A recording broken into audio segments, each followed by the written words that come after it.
السلام علیکم ورحمۃ اللہ وبرکاتہ نحمده ونصلی علی رسولہ الکریم اما بعد۔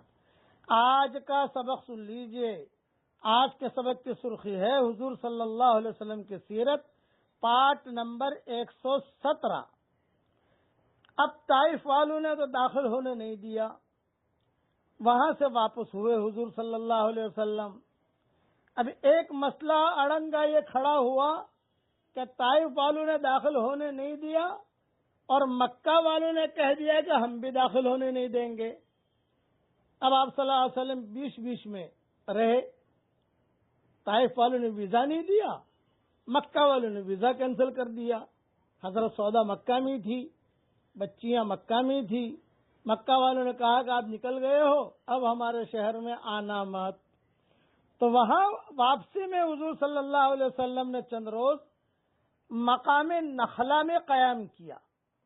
ایک رات آپ صلی اللہ علیہ وسلم نماز پڑھ رہے تھے کہ نصیبین کے 7 جن بڑے بڑے اس طرف سے گزرے، جنات، اور کھڑے ہو کر آپ صلی اللہ علیہ وسلم کا قرآن سنا اور چلے گئے۔ آپ صلی اللہ علیہ وسلم کو ان کی آمد کا بالکل علم نہیں ہوا، بس آپ صلی اللہ علیہ وسلم تو صرف قرآن پڑھ رہے تھے، لیکن یہ جنات آئے پہاڑوں میں سے، بڑے بڑے جنات تھے، بڑی عمر کے تھے، اور یہ جو ہے قرآن سنا اور سن کر چلے گئے۔ قرآن شریف کی آیتیں نازل ہوئی وہیں پر، وَإِذْ صَرَفْنَا إِلَيْكَ نَفَرًا مِّنَ الْجِنِّ يَسْتَمِعُونَ الْقُرْآنَ فَلَمَّا حَضَرُوهُ قالوا انصتوا فلما قضي ولوا الى قومهم منذرين۔ اور جب ہم جنات کے گروہ کو تمہاری طرف لے آئے اور وہ قرآن خوب دھیان سے سننے لگے، بس وہ جب اس کے پاس آئے تو کہنے لگے چپ رہو چپ رہو، جنات کہنے لگے چپ رہو چپ رہو۔ پھر جب قرآن پڑھا جا چکا تو وہ لوگ ڈرانے والے بن کر اپنی قوم کی طرف واپس گئے اور قوم کو جا کر دعوت دی، یعنی جناتوں نے جناتوں کو دعوت دی۔ قالوا یا قومنا انا سمعنا کتابا انزل من بعد موسى مصدقا لما بین یدیہ یہدی الی الحق یہدی الی الحق والی طریق مستقیم۔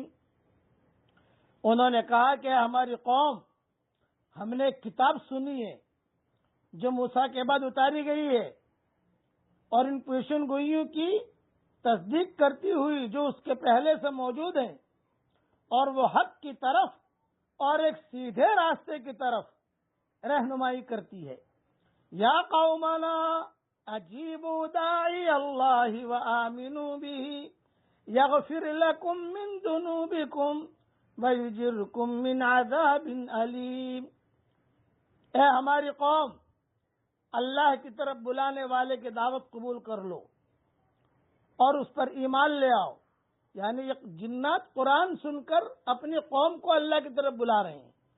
اے ہماری قوم، اللہ کی طرف بلانے والے کی دعوت قبول کر لو اور اس پر ایمان لے آؤ، اللہ تعالی تمہارے گناہوں کو معاف کر دے گا اور تم کو دردناک عذاب سے بچا لے گا۔ وَمَن لَّا يُجِبْ دَاعِيَ اللَّهِ فَلَيْسَ بِمُعْجِزٍ فِي الْأَرْضِ وَلَيْسَ لَهُ مِن دُونِهِ أَوْلِيَاءُ أُولَٰئِكَ فِي ضَلَالٍ مُّبِينٍ۔ اور جو شخص اللہ کے داعی کی دعوت پر لبیک نہیں کہے گا تو وہ زمین میں ہرا نہیں سکتا، اور اللہ کے سوا اس کا کوئی مددگار نہ ہوگا۔ ایسے لوگ کھلی ہوئی گمراہی میں ہیں۔ یہاں تک یہ آیتیں نازل ہوئی، تب حضور صلی اللہ علیہ وسلم کو پتا چلا کہ اچھا جناتوں نے قرآن سنا ہے۔ یہ آپ کو بات ہی پتا چلا۔ انہیں جناتوں میں سے ایک جنات بہت بڑی عمر کا تھا، 400 سال پہلے، یہ حضور صلی اللہ علیہ وسلم خود فرماتے تھے کہ یہ جناتوں میں سے ایک جنات 400 سال پہلے مجھ پر ایمان لے آیا تھا. یعنی وہ کہہ رہا تھا کہ ایک اللہ کے نبی آنے والے ہیں، میں جو ہے مسلمان بنوں گا. چنانچہ جو بڑا جن تھا، ان کا سردار تھا، ایک مرتبہ ایک سفر میں سانپ کی شکل میں صحابہ کے سامنے آیا، سانپ جیسے آتا ہے، اور صحابہ نے دیکھا. صفوان ابن معطل صحابی ہیں، انہوں نے دیکھا کہ ایک سفید سانپ ہے، بڑی عمر کا ہے اور موت کا وقت اس کے قریب ہے.